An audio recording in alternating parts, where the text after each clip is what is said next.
Bəzən peçenyaların açıq şəkildə, kilo ilə və üstü örtülmədən satılması halları müşahidə olunur. Təəssüf ki, bu vəziyyət təkcə peçenyalarla məhdudlaşmır. Noğul, konfet, jelibon kimi digər şirniyyat məhsulları da eyni şəkildə satışa çıxarılır. Halbuki bu məhsulların açıq şəkildə satışa çıxarılması gigiyenik baxımdan müəyyən risklər yaradır. Bu barədə qida eksperti Ağa Salamov missiyazı açıqlamasında bildirib ki, məsələdə istehlakçı məsuliyyəti də mühüm rol oynayır.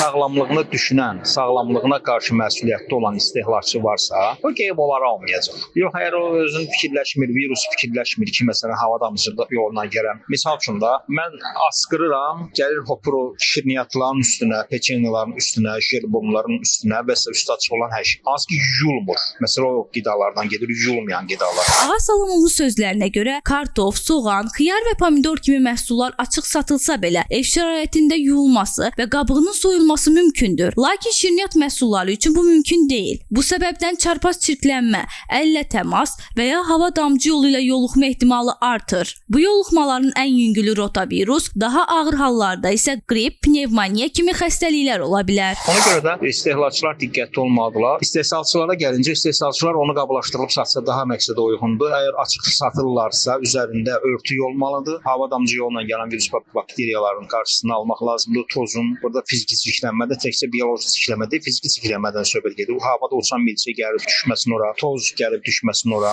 Ağa Salamov onu da əlavə edib ki, məhsulların saxlanıldığı səthlər təmiz və səliqəli olmalı, gigiyenik qaydalara ciddi əməl edilməlidir. Bu qida zəncirinin mühüm hissəsidir və həm istehsalçı, həm də istehlakçı üzərinə düşən məsuliyyət yerinə yetirilməlidir. İlahə Qənbərli, Heydər Həsənli, Missiya TV.